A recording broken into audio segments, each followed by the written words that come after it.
Fact ये भी है कि बजट से पहले इकोनॉमिक सर्वे पेश हो चुका है जिसमें एग्री सेक्टर पर खास जोर देखने को मिल रहा है। साथ ही डेरिवेटिव्स पिछले एक साल में कितना बढ़ा है, सर्वे में इस बात का भी जिक्र किया गया है। इन सभी मुद्दों पर हमारे साथ बात करने के लिए मौजूद हैं एसएसजे फाइनेंस के प्रियांक उपाध्याय और पृथ्वी फिनमार्ट के मनोज कुमार जैन। साथ ही बजट पे एक पैनी नजर डालेंगे। हमारे साथ जुड़ेंगे former union agricultural secretary Siraj Hussain. लेकिन सबसे पहले जो बजट में हमने यहाँ पर जो इकोनॉमिक सर्वे आता हुआ देखा है उसमें ये चीज़ देखने को मिली कि डेरिवेटिव मार्केट जो हैं वहाँ पर नंबर्स में, वैल्यू में, वॉल्यूम में एक इजाफा होता हुआ नजर आया है। फिर चाहे वो इक्विटी था, करेंसीज था या फिर कमोडिटीज़ भी था। ऑफ कोर्स कमोडिटी के नंबर्स काफ़ी कमज़ोर हैं, करेंसी के उससे भी कमज़ोर हैं। लेकिन अगर हम ईयर ऑन ईयर के नंबर्स यहाँ पर देखें और अगर हम वो ऑन स्क्रीन डाल सकें तो आपको पता चलेगा कि किस तरह का इजाफा यहाँ पर कमोडिटी डेरिवेटिव मार्केट में भी बनता हुआ नजर आया है। क्लियरली पिछले साल बहुत ज़्यादा बढ़त नहीं थी, लेकिन 2022 में जिस तरह की उठापटक हमने कमोडिटी बाजार में आते हुए देखी, स्पेशली जो रशिया यूक्रेन की तरफ से यहाँ पर एक कंसर्न देखने को मिला, उसका फ़ायदा यहाँ पर ट्रेडिंग में बनता हुआ ज़रूर नज़र आया। तो आप देख सकते हैं ये जो बदलाव है ईयर टू ईयर के हिसाब से कमोडिटी डेरिवेटिव मार्केट में हमने एक बड़ा उछाल यहाँ पर ट्रेडिंग वॉल्यूम के हिसाब से आता हुआ देखा। प्रियांक, कैसे देखते हैं आप इन नंबर्स को? ऑफकोर्स सीटीटी के पहले जो हमारी ट्रेडिंग वॉल्यूम्स हुआ करती थी और उसके बाद जिस तरह की हमने गिरावट आते हुए देखी, वो तो एक अलग ही डिबेट है, लेकिन ईयर ऑन ईयर जो नंबर्स हैं वो डेफिनेटली यहाँ पर बेहतरीन होते हुए दिखे हैं। जी डेफिनेटली ये जो पार्टिसिपेशन है वो बड़ा है एंड वो एक एंकरेजिंग साइन है। तो इससे ये भी एक क्यू लिया जा सकता है कि अगर सीटीटी का जो एक्सपेक्टेशन है हमारा बजट से कि अगर कम करते हैं तो वो एक लाभदायक स्टेप ही रहेगा to increase more I can say कि जॉब क्रिएशन की तरफ से भी हो सकता है कि पार्टिसिपेशन बढ़े कमोडिटी मार्केट का एज अ सेक्टर। तो जो जो ये नंबर्स है वो काफी एंकरेजिंग है एंड यही एक्सपेक्टेशन रहेगी कि बजट में कि सीटीटी थोड़ा बहुत कम किया जा सकता है तो वो एक वेलकम स्टेप रहेगा। ऑफ कोर्स हर तरफ से यही एक आवाज है कि सीटीटी यहाँ पर अगर कम किया जा सके तो हम सपोर्ट यहाँ पर फिर से बनता हुआ देखेंगे। लास्ट ईयर की उठापटक की वजह से कुछ बहुत वॉल्यूम में यहाँ पर जरूर इजाफा देखने को मिला है और क्लियरली इकोनॉमिक सर्वे ने उसका यहाँ पर जिक्र भी किया है कि across market, across asset classes, derivative markets में हमने वॉल्यूम्स यहाँ पर सभी जगह बढ़ते हुए देखे हैं। मनोज जी, आप कैसे देखते हैं ये नंबर्स और आपकी कोई टॉप आस्क विश लिस्ट जो बजट से फिलहाल होगी? नमस्कार मनीषा जी, बिल्कुल आपने जो नंबर्स दिखाए हैं बिल्कुल यहाँ पे अगर डेरिवेटिव्स मार्केट की बात करें, अगर कमोडिटी मार्केट के रेफरेंस में, तो नंबर्स जो है वो बढ़ते हुए नजर आए हैं। लेकिन इसमें इसको दो रूपों में देखना चाहिए। पहला ये कि जो नंबर्स में बढ़ोतरी हुई है उसके पीछे हमने देखा है कि सोने और चांदी की कीमतों में गत वर्ष में जो तेजी आई है तो उसके चलते भी यहाँ पे नंबर्स में इजाफा देखने को मिला है। दूसरा जो ऑप्शंस मार्केट है डेरिवेटिव्स की, कमोडिटी की, तो वहां पे हमने कच्चे तेल और एनर्जी के प्राइसेस में जो गत वर्ष बड़ी वॉलेटिलिटी देखी उसके चलते भी वॉल्यूम्स में इजाफा है। लेकिन एक बड़ी चीज जो यहाँ पे मिस है इस डेरिवेटिव्स मार्केट में, वो कमोडिटी में हम अगर एग्री की बात करें तो वहां पे जो नंबर्स है वो काफी पुअर हुए गत एक वर्ष में। उसके पीछे सबसे बड़ी वजह यह है कि जो मेजर जो हेज वाली कमोडिटी थी, ऑयल सीड्स और एडिबल ऑयल हो या उसके अलावा हम पल्सेस की बात करें या ग्रेन की बात करें, तो वो सारे जो कॉन्ट्रैक्ट्स है वो गत वर्ष से जो बैन है तो उसके चलते वहां पे पार्टिसिपेशन जो है वो कम होता हुआ नजर आया है। तो सबसे बड़ी चीज यहाँ पे विश लिस्ट की जहां तक बात है तो ये रहेगी कि एक तो जो कॉन्ट्रैक्ट बैन हुए हैं उनको फिर से रिस्टोर करना चाहिए ताकि जो फार्मर्स प्रोड्यूसर्स ऑर्गेनाइजेशन का यहाँ पे जो है पार्टिसिपेशन बढ़ा था उनके क्रॉप को हेज करने के लिए या डिलीवरी देने के लिए, वो फिर से एक बार रिस्टोर हो सके। दूसरा जो कॉस्ट है वो यहाँ पे जो है उसको ठीक करना चाहिए, क्योंकि अभी भी हम देख रहे हैं कि जो वॉल्यूम्स है वो इंटरनेशनल मार्केट में जाते हुए नजर आ रहे हैं। और तीसरा, अगर ये चीजें होती है तो डेफिनेटली इसके चलते यहाँ पे जो जो जो जॉब लॉसेस हुए हैं वो फिर से एक बार जो है ठीक होते हुए दिखेंगे। तो सबसे बड़ी चीज यहाँ पे जो चार्जेस है उसको रेशनलाइज करने की जरूरत है ताकि हम एक अच्छा मजबूत डेरिवेटिव मार्केट यहाँ पे देख सकें और जो कि रियल प्राइस डिस्कवरी और प्राइस रिस्क मैनेजमेंट, जो दो बेटर जो मेन ऑब्जेक्टिव इस मार्केट के लिए रखे गए थे, वो फुलफिल होते हुए नजर आए। एब्सोल्युटली। तो ज़्यादा कमोडिटीज़ को यहाँ पर लेके आया जाए, और जैसे मनोज जी ने कहा कि इवन 7-8 कमोडिटीज़ यहाँ पर बैन थी, उसके बावजूद भी हमने यहाँ पर कमोडिटी मार्केट्स में वॉल्यूम बढ़ता हुआ देखा है। अगर ये सभी होती तो हेजिंग मैकेनिज्म को यहाँ पर एक डेफिनेट पुश आता हुआ नजर आता। वेल, आज के इकोनॉमिक सर्वे में एग्री सेक्टर पर जोरदार फोकस रहा, जिसके कारण बजट से उम्मीदें अब थोड़ी और बढ़ गई हैं। इकोनॉमिक सर्वे में क्या कुछ हाईलाइट्स ये बताने के लिए जुड़ रहे हैं मेरे सहयोगी असीम मनचंदा।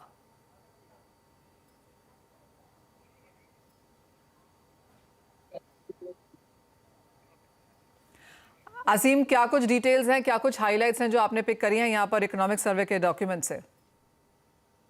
देखिए, जो इकोनॉमिक सर्वे है उसमें एग्रीकल्चर सेक्टर की काफी तारीफ देखने को मिली। सबसे पहले तो ये कहा गया कि कोविड का इसके सेक्टर के ऊपर, ग्रोथ के ऊपर कोई भी असर नहीं पड़ा।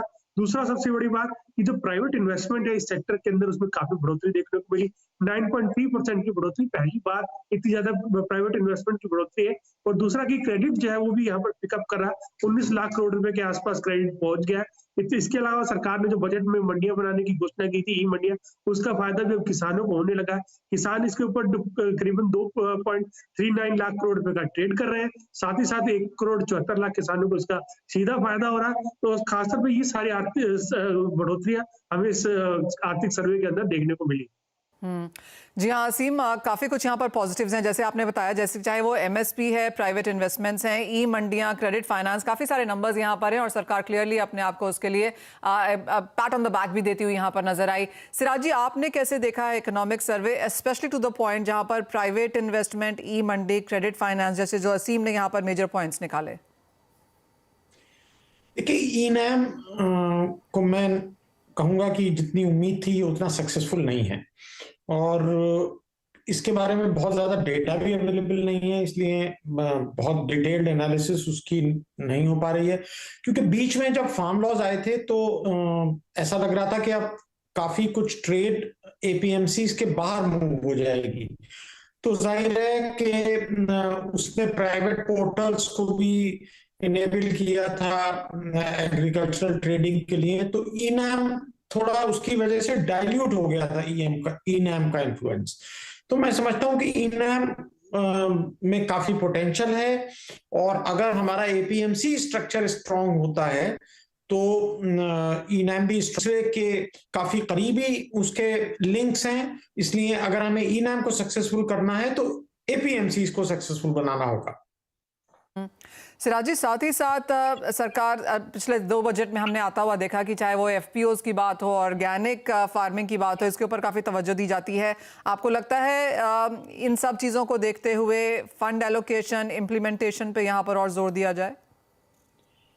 देखिए, एग्रीकल्चर का जो आउटले है उसमें बहुत ज्यादा इजाफे की संभावना हमें नहीं दिखाई देती है। उसकी वजह यह है कि जो हमारी फिस्कल पोजीशन है, गवर्नमेंट नहीं चाहेगी कि हमारा फिस्कल डेफिसिट और ज्यादा बढ़ जाए, और काफी कॉम्पिटिंग डिमांड्स हैं, खासतौर से डिफेंस सेक्टर की, सिक्योरिटी सेक्टर की, हेल्थ सेक्टर की, एजुकेशन सेक्टर की। क्योंकि हमने देखा, एसर सर्वे ने बताया कि जो रूरल एरिया के बच्चे हैं, खासतौर से गरीब फैमिलीज के बच्चे जो सरकारी स्कूलों में जाते हैं, उनकी पढ़ाई कितनी बुरी तरह प्रभावित हुई है।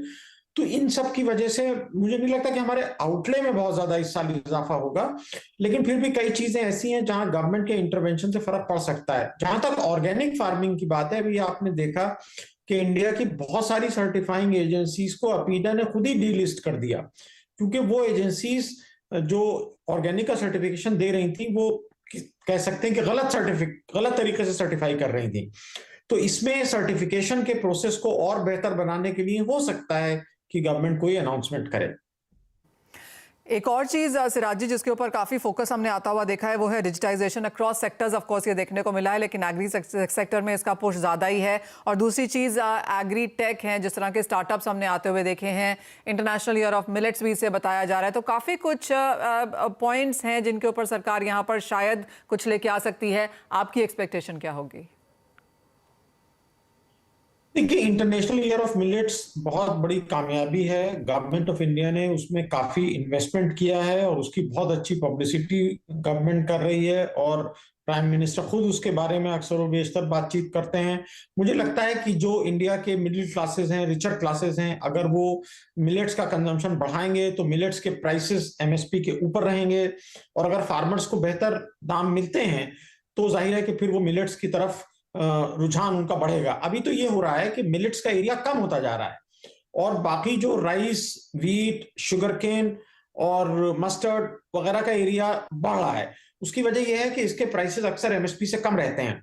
तो गवर्नमेंट तो हर चीज नहीं खरीद सकती। मैं ये नहीं कहता कि गवर्नमेंट बहुत बड़ा प्रोग्राम चलाएगी मिलेट के प्रोक्योरमेंट का, लेकिन कंजम्पशन अगर उसका बेहतर हो, उसकी डिमांड बेहतर हो और प्राइवेट सेक्टर उसमें पार्टिसिपेट करे, उसकी अवेलेबिलिटी भी बेहतर बनाई जाए, तो मैं समझता हूं कि फार्मर्स का भी फायदा होगा और लोगों की हेल्थ भी उसकी वजह से इंप्रूव होगी। एब्सोल्युटली।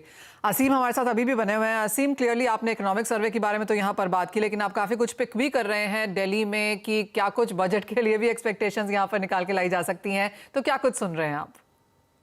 देखिए, बजट में सबसे बड़ी बात सरकार एक ये कर सकती है कि जो किसानों की सम्मान निधि है, क्योंकि उनको सालाना 6,000 रुपए मिलते हैं, उसमें बढ़ोतरी देखने को आपको मिल सकती है। 2,000 रुपए की बढ़ोतरी सरकार कर सकती है, क्योंकि 2019 में ये स्कीम सरकार ने शुरू की थी, उसके बाद कोई बढ़ोतरी नहीं हुई। तो अब लगता है कि सरकार को जिस तरह से इन्फ्लेशन बढ़ा, तो इसका एक पूरा कर करके 2,000 रुपए सालाना और बढ़ा दी जाए, ये हो सकता है। दूसरा, मॉडर्नाइजेशन ऑफ एग्रीकल्चर करने की जरूरत है, नई टेक्नोलॉजी वहां पर लाने की जरूरत है। तो नई टेक्नोलॉजी के लिए एक फंड सरकार घोषणा कर सकती है। एग्रीकल्चर स्टार्टअप्स को भी सरकार प्रमोट करना चाहती है, तो एग्रीकल्चर स्टार्टअप्स को इंसेंटिव दे सकती है। एक बड़ा सेक्टर आपको देखने को मिलेगा इथेनॉल का। इथेनॉल में भी सरकार का काफी फोकस रहने वाला। सरकार ही चाहती है कि उसका प्रोडक्शन भी बढ़ाया जाए और उसकी कंजप्शन है उसको भी बढ़ाया जाए, तो उसके ऊपर सरकार का फोकस आपको देखने को मिल सकता है। यहाँ पर इथेनॉल के लिए भी सरकार कई घोषणाएं कर सकती है। असीम, आप सिराज जी से भी कुछ सवाल पूछना चाहते थे? मैं वही पूछना चाहता था कि सरकार का फिस्कल बजट काफी टाइट है। उनको लगता है कि यहाँ किसान सम्मान निधि में जिस तरह से कल सरकार कह रही है कि 2,000 रुपए बढ़ाने चाहिए, डिमांड भी चल रही है, तो आपको लगता है कि वो कदम सरकार की तरफ से आता हुआ हम देख सकते हैं? मुझे नहीं लगता कि इस साल के बजट में पीएम किसान निधि में कोई बहुत बड़ा इजाफा होगा, और अगर ये होता भी है तो फिर हम इसको शायद पार्लियामेंट इलेक्शन के करीब होता हुआ देखेंगे। सिराज जी, क्लियरली एक चीज आप बहुत क्लियरली यहाँ पर कह रहे हैं कि फाइनेंशियल रिस्ट्रेंट्स हैं, सरकार शायद बहुत बड़े एलोकेशंस यहाँ पर करती हुई ना नजर आए एग्रीकल्चर में, लेकिन जो हैं आपको लगता है वो यहाँ पर हेल्ड ऑन रहेंगे? वो रहेंगे, जी हाँ। उन एलोकेशंस में हो सकता है कि 8 से 10% की बढ़ोतरी हमें देखने को मिले, और कुछ स्कीमों की तरफ जरूर गवर्नमेंट बहुत ध्यान देना चाहती है, और मुझे लगता है कि वो ध्यान गवर्नमेंट का रहेगा। मिसाल के तौर पे माइक्रो इरिगेशन काफी एक गवर्नमेंट की सक्सेसफुल स्कीम है। महाराष्ट्र में, कर्नाटका में, तमिलनाडु में काफी इसकी वजह से पानी की बचत हो रही है, प्रोडक्टिविटी क्रॉप्स की बढ़ी है। लेकिन ये जितनी स्कीमें हैं ये काफी सब्सिडी के जोर पर चल रही हैं। अब ये अपने आप इन स्कीमों को किस तरह से प्रमोट किया जा सके, इंटरेस्ट सबवेंशन वगैरह की स्कीमें कई सरकार ने शुरू की थी, एग्रीकल्चर इंफ्रास्ट्रक्चर फंड वगैरह की, तो उसका भी डेटा अगर पब्लिक डोमेन में हो तो बेहतर तरीके से उस पर रिसर्च करके ये बताया जा सकता है कि उन स्कीमों ने क्या डायरेक्शन लिया है। ऑफ कोर्स ये देखना होगा, और बहुत दूर नहीं है क्योंकि कल 11 बजे के करीब यहाँ पर बजट यहाँ पर पेश कर दिया जाएगा और काफ़ी डिटेल्स वहाँ से निकल के आएंगी। एज ऑफ नाउ थोड़े से इफ्स एंड बट्स यहाँ पर ज़रूर हैं, लेकिन कैसे सरकार अपना फाइनेंसेस यहाँ पर क्या फंड एलोकेशन करती है उस पर हम सभी की नज़र रहेगी।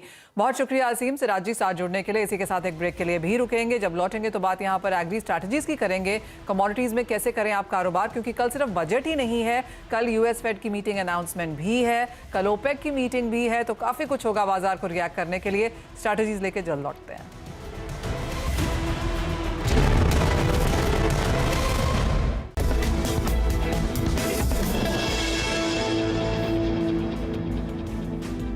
आपका स्वागत है, और 1 फरवरी का दिन यहाँ पर काफी इंपॉर्टेंट रहने वाला है, काफी वॉलेटाइल रहने की भी उम्मीद है। प्रियांक, आज के लिए, कल के दिन के लिए क्या स्ट्रैटेजी है आपके, जो आपको लगता है कि टॉप ट्रेडिंग स्ट्रैटेजी है?